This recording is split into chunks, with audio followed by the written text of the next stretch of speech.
Welcome to PHP tutorial session. आज के session पे हमें ये देखना है कि हम HTML या फिर PHP एक्सटेंशन के साथ जो हमारी फाइल्स होती हैं हम URL पर जाते हैं कि उसके एक्सटेंशन शो ना हो। जैसे फॉर एग्जांपल मैं होम के पेज पे होता हूँ तो home.html लिखा आता है, या इसी तरह login.php पे है तो .php मौजूद है। तो हम चाहते हैं कि वो एक्सटेंशन रिमूव हो जाए, लिहाजा उसे रिमूव करने के लिए हमें एक फ़ाइल पर काम करना होता है जिसे हम कहते हैं ht या .htaccess। ठीक है, तो उस फाइल के अंदर आप अपने पैटर्न को डिफाइन करते हो जिस पैटर्न का ताल्लुक आपके अपाची सर्वर से होता है। यानी आप अपने सर्वर को इंस्ट्रक्ट करते हो कि इस तरह की फ़ाइल जब आपसे हिट होकर इंफॉर्मेशन को गैदर करके वेब ब्राउज़र पर आए तो आप उसके एक्सटेंशन को रिमूव कर दें या फिर टेम्प्रेरी हाइड कर दें।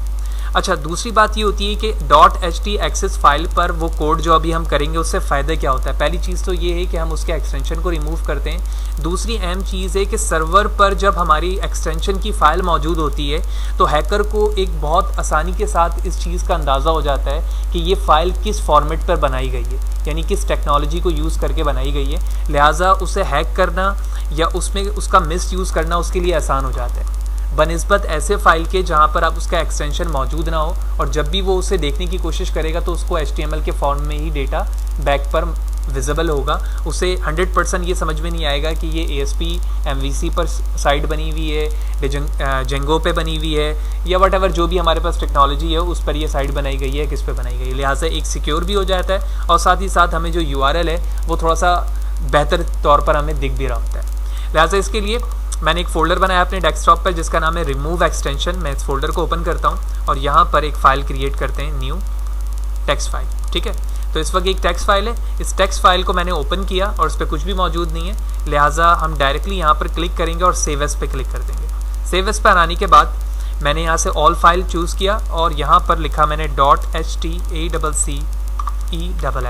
ठीक है, और उसके बाद एंटर प्रेस कर दिया और उसके बाद मैंने इसे कैंसिल कर दिया। तो आप देख रहे हो कि .htaccess के नाम से एक फ़ाइल बन चुकी है। इस फाइल का यानी अब इसकी हमें कोई ज़रूरत नहीं है, लिहाजा मैंने इसे डिलीट कर दिया। तो htaccess के नाम से एक फ़ाइल बन चुकी है। फ़ाइल बनाने के बाद मैं इस फोल्डर को कॉपी करता हूँ और इस वक्त अगर आप बगौर देखें तो मैं अपने XAMPP सर्वर के htdoc के हुसैन फोल्डर पर मौजूद हैं जिसमें हम ओवरऑल काम यहीं पे कर रहे हैं। तो लिहाजा यहाँ पर इसी फोल्डर पे मैंने रिमूव एक्सटेंशन के अपने फोल्डर को जो डेस्कटॉप पे मौजूद था पेस्ट कर दिया। पेस्ट करने के बाद मैं ड्रीम वीवर पर आता हूँ और अपने पेरेंट फोल्डर को रिफ़्रेश करता हूँ। रिफ़्रेश करने के बाद आप यहाँ पर देख रहे हो कि रिमूव एक्सटेंशन के नाम से फ़ाइल आ चुकी है और .access की फ़ाइल भी यहाँ पर मौजूद है। लिहाजा इसके बाद हम एक फ़ाइल बनाएंगे इसी फोल्डर पर रहते हुए और उसको नाम देता हूँ मैं login.php। सिमिलरली एक और फाइल बनाते हैं और इसको हम नाम दे देते हैं index.php। तो ये दोनों फाइल हैं, दोनों को हम ऐसे ही रहने देते हैं, लेकिन सबसे पहले हम काम करेंगे अपने htaccess फाइल पर। तो देख रहे हैं आप .htaccess फाइल हमारी एम्प्टी है और यहाँ से हमें काम करना है।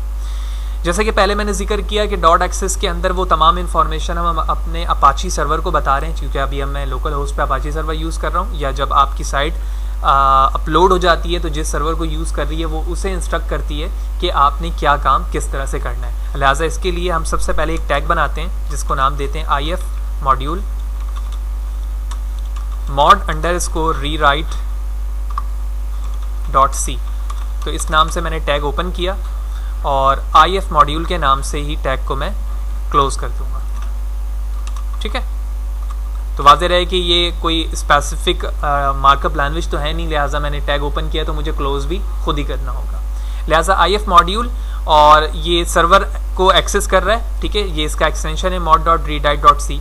अब यहाँ पर हमें rewrite engine and rewrite condition बतानी है।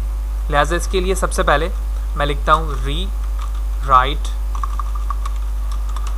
Engine on. ठीक है, then rewrite condition % curly bracket open close request file name. तो हम यहाँ पे लिखेंगे request_file name।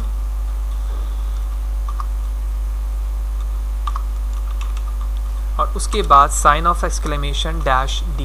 ठीक है ना, स्मॉल में। इसी लाइन को दोबारा कॉपी करता हूँ नीचे पेस्ट करते हैं और उसके बाद हम यहाँ पर अब एक्सटेंशन डिफाइन करने लगेंगे। यानी पहले आपने ये तो बता दिया कि रीराइट कंडीशन रिक्वेस्ट आपकी सर्वर से वेब ब्राउज़र पर जा रही है। अब वो सर्वर्स पे जा तो रही है लेकिन उसका एक्सटेंशन क्या है वो सेकंड लाइन पर अब तुम यहाँ पे बताओगे। तो यहाँ पर मैंने बताया .php -f, ये इसका फ्लैग है, ठीक है। इसके बाद आप यहाँ पर एक रेगुलर एक्सप्रेशन पे बताओगे कि जो PHP एक्सटेंशन से पहले आपके फाइल का नाम होगा वो किस तरह से हो सकता है। तो हमें पता है कि हम एक्सटेंशन से पहले जो भी नाम लिखते हैं वो किसी भी फॉर्मेट पे हो सकता है, किसी भी नाम से हो सकता है, लेकिन डॉट के बाद PHP होगा या फिर HTML होगा, क्योंकि अभी हम इन दोनों पे ही काम कर रहे हैं। लिहाजा इसके लिए मैंने रीराइट कंडीशन नहीं बल्कि रीराइट रूल डिफाइन करना है। तो rewrite rule sign of cap, और हमें पता है रेगुलर एक्सप्रेशन पे हम कैप से हमारी चीज़ें स्टार्ट होती हैं और डॉलर से हमारी चीज़ें एंड होती हैं। तो मैंने बताया डॉट ऑफ एस्टेरिक, यानी डॉट से शुरू होने वाली जितनी चीज़ें हैं वो सारे फॉर्मेट इस पे एलिजिबल हैं, और डॉलर से ये ऐड होगा। फिर $1.php, ये इसका एक्सटेंशन है, यानी कोई भी नाम हो सकता है फाइल का, लेकिन लास्ट में उसके क्या है .php है। तो जो काम मैंने PHP के लिए किया है अब वही काम मुझे किसके लिए करना है, .html के लिए। लिहाजा मैंने इन तीनों लाइनों को यहाँ से कॉपी किया, नीचे आकर पेस्ट कर दिया, और जहाँ पर यहाँ से एक डॉट हटाना है हमें, ठीक है ना, यहाँ पर डबल डॉट था तो यहाँ से भी, और यहाँ PHP की जगह मैं लिख दूंगा HTML। इसी तरह जो हमारा रूल है वो यहाँ से वैसे ही रहेगा और उसके बाद HTML आ जाएगा, ठीक है। तो इस तरह से हमने .htaccess के अंदर अपने अपाची सर्वर को इंस्ट्रक्ट कर दिया है कि किसी भी नाम से शुरू होने वाली फाइल जिसके लास्ट में एक्सटेंशन PHP है या फिर लास्ट में HTML है, उसको आप रीराइट इंजन के थ्रू क्या करोगे, रिमूव करोगे या हाइड करोगे। लिहाजा यहाँ पर ये काम हमारा एंड होता है। मैं Ctrl+S करके इसे सेव कर लेता हूँ। सेव करने के बाद हम अपने लॉगिन के पेज पे चलते हैं और एक एंकर का टैग बनाता हूँ मैं यहाँ पर, और इसके अंदर मैंने लिख दिया लॉगिन, और साथ ही साथ href के अंदर मैं लॉगिन के पेज को ही कॉल कर लेता हूँ, ठीक है। login.php है लेकिन मैंने यहाँ पर लॉगिन लिखा है। Ctrl+S, और साथ ही साथ मैं h1 पे एक टैग बनाता हूँ, ठीक है।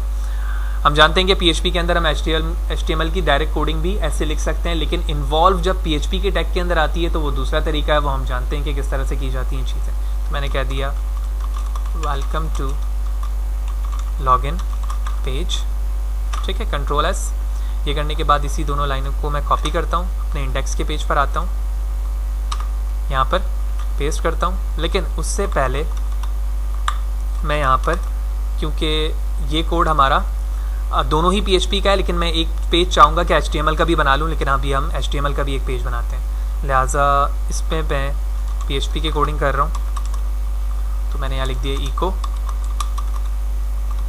Welcome to PHP code page index.php, ठीक है। दोनों ही अभी तक हमारे पास जो पेजेस हैं, यानी लॉगिन पे जो काम किया है वो HTML का था, लेकिन पेज हमारा PHP का ही है, और जो मैं इंडेक्स पे काम कर रहा हूँ वो भी हमारा PHP पे। लिहाजा मैं एक और फाइल बनाता हूँ यहाँ पर, और इसको हम नाम देते हैं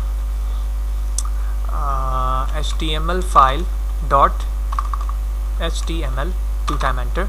तो ये HTML की फ़ाइल है, उसी फोल्डर पे मौजूद है। तो जो कोड मैंने इंडेक्स पे किया था मैं इसे कॉपी करता हूँ। कॉपी करने के बाद हम यहाँ पर पेस्ट करते हैं, और लॉगिन की जगह मैं लिख देता हूँ HTML फाइल, ठीक है। Ctrl+S, HTML फाइल, ठीक है। Welcome to HTML page, Ctrl+S, ठीक है। तो सबसे पहले तो हम चेक करते हैं कि हम इंडेक्स के पेज पर जब आएंगे तो ये किस तरह से दिखेगा, और उसके बाद हम जंप करेंगे लॉगिन पर और वो भी चीज़ें करके देखेंगे। लिहाजा इंडेक्स पर मैं मौजूद हूँ और लॉगिन का मैंने एक एंकर टैग लिया हुआ है। पहले तो ये चीज़ देखते हैं। लिहाजा मैंने अपने प्रोग्राम को रन किया, लेट्स सी।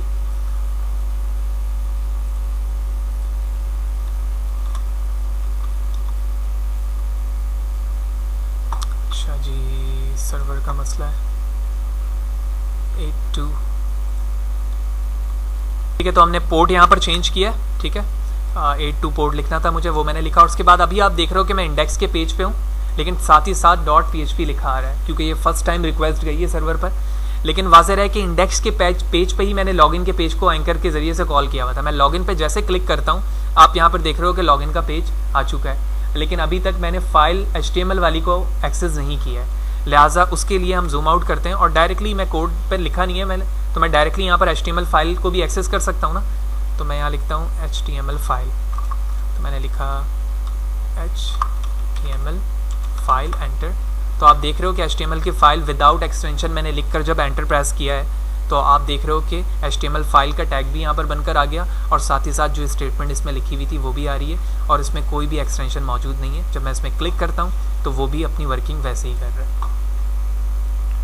तो इस चीज़ से फ़ायदा क्या हुआ, एक तो यहाँ पर यूज़र को ये बात समझ में नहीं आएगी कि किस टेक्नोलॉजी को इस्तेमाल करते हुए कि वेबसाइट बनाई गई है, और साथ ही साथ यूजेबिलिटी भी हमारे लिए क्या हो जाती है, बेहतर हो जाती है। वेबसाइट को एक्सेस करना, होम पेज पे लेकर आना, या वट जिस भी प्रोडक्ट पर आप ई-कॉमर्स पे काम कर रहे हैं उस पेज पे लाना आपके लिए क्या हो जाता है, आसान हो जाता है। तो इस सेशन पर हमने ये देखा कि htaccess फाइल क्या है और हम क्यों इस्तेमाल करते हैं। उसको क्रिएट करने के बाद हमने यहाँ पर अपाची सर्वर को इंस्ट्रक्ट दिया कि किस फाइल को उसे रिमूव करना है, और लास्ट में हमने उसके रूल्स डिफाइन कर लिए कि वो किसी नाम से भी स्टार्ट हो रहा हो, लेकिन लास्ट में उसके PHP आ रहा हो। इसी चीज़ को हमने कॉपी पेस्ट करके HTML से रिप्लेस कर दिया, एंड सो ऑन। अगर जितने भी फॉर्मेट की फ़ाइल आपके वेबसाइट के अंदर इस्तेमाल हो रही हैं, आप इस .htaccess के ज़रिए से उसे रिमूव करवा सकते हैं। फिर उसके बाद हमने डिफरेंट फाइल्स के अंदर उसके एक्सपेरिमेंट भी करके देखे, और सक्सेसफुली हमने देखा कि हम अपने एक्सटेंशन को रिमूव कर सकते हैं। ओके, ऑल जितनी भी वीडियोस हैं यूट्यूब पे मेरे मौजूद हैं, मैं यहाँ पर उसे ड्रॉप भी कर दूंगा। साथ ही साथ आप वो कोड जितने भी हम काम कर रहे हैं वो fathusandcsblogspot.com पर आने के बाद आप PHP ट्यूटोरियल से उसे फ्रीली डाउनलोड भी कर सकते हैं, एज लाइक दिस।